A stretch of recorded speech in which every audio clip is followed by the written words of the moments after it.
So బయట నాకు కొన్ని వినిపించినాయి, నేను అడుగుతా. సో ఇది కబ్జాకి సంబంధించిన స్థలం, సో అందుకే వీళ్ళు టెంపుల్ కట్టారు అన్నారు. దానికి మీ సమాధానం? ఎవరైనా ఎంక్వైరీ చేసుకోవచ్చు.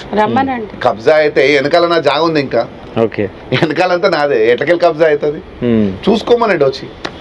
నేను దానికి కూడా రెడీగా ఉన్నా. ఎక్కడికి కబ్జాలు అయితే మా తాత పేరు ఉంది ఇక్కడ. కనుక్కోండి, దాంట్లో ఏమి మిమ్మల్ని ఆపేది ఏం లేదు. మీడియాకి తెలియని విషయాలు ఏమి ఉండవు, తెలుసుకోమనండి. ఇప్పుడు ఈ ల్యాండ్ అంతా వెనకాలంతా మనదే.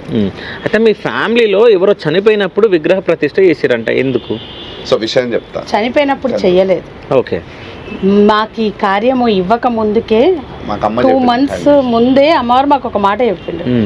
మీరు అన్నిటికీ చేస్తా అంటున్నారు, కానీ మనుషులు కొన్ని నియమ నిబంధనలతోటి బతుకుతున్నారు, ఆచారాలు పెట్టుకొని, మూఢనమ్మకాలు పెట్టుకొని, ఏమని చావు సృష్టి ఇవన్నీ పట్టుకొని బతుకుతున్నారు. మీరు ఈ దైవ కార్యం చేయాలంటే అది నిజమో అబద్ధమో అలా మా లైఫ్లో జరిగిపోయింది. ఎవరికి ప్రూవ్ చేయడానికి చెప్పట్లేదు. మేము ఈ విగ్రహ ప్రతిష్ఠ టయానికి, చిన్నమ్మ విగ్రహ ప్రతిష్ఠ మీరు ఏదైతే తప్పు దేవుడికి మనిషికి మధ్యన దూరం పెంచుతున్నది తప్పు అని ఆగుతున్నారో, మీ ఇంట్లో అదే జరుగుతుంది. ఒక శవం ఉంటుంది అని చెప్పింది, ఎవరు ఏంది అన్నది చెప్పలేదు. సో తెల్లారితే ప్రతిష్ట. సో అంటే 3 నెలల ముందు చెప్పింది మాకు. మర్చిపోయినాం కూడా, అవుతుందా అని మేము అనుకున్నాం. సరే అట్లాంటిది ఉంటుందా అనేది మేము కూడా అనుకున్నాం. సరే జరిగింది. మేము ఏం చేసినామంటే 3 నెలల ముందు చెప్పింది, అన్ని కార్యాలు చేసినాం. 5 రోజుల కార్యం ఉండే, 4 రోజుల పూజలు అయిపోయినాయి.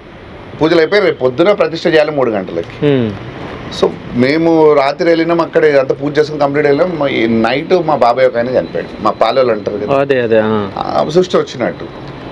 సో మాకు అమ్మ చెప్పింది ఏంటంటే, ఏది ఉన్నా మీ ఇంట్లో శవం ఉన్నా విగ్రహ ప్రతిష్ట చేయాలనేది కండిషన్. ఓకే. సో ఆ తర్వాత ఆ శవం అక్కడ ఉన్నది, మేము ఇక్కడ ప్రతిష్ట చేసిన. నేను మా పాలెల్లోనైనా మేము చేసినాం. ఇక సృష్టి ముట్టు ఇవన్నీ చూడలే, నేను చేసేసినాం. నమ్మాల్సి వచ్చింది. అమ్మ చెప్పింది, కళ్ళ ముందు కనిపిస్తుంది కదా, ఆమె చెప్పినట్టు జరిగింది. అయినా విగ్రహ ప్రతిష్ఠ చేసిన తర్వాత ఇంత పెద్ద కార్యం చేసినాము, ఇంత శక్తి ఉందని అందరు చెప్పిపోతున్నారు.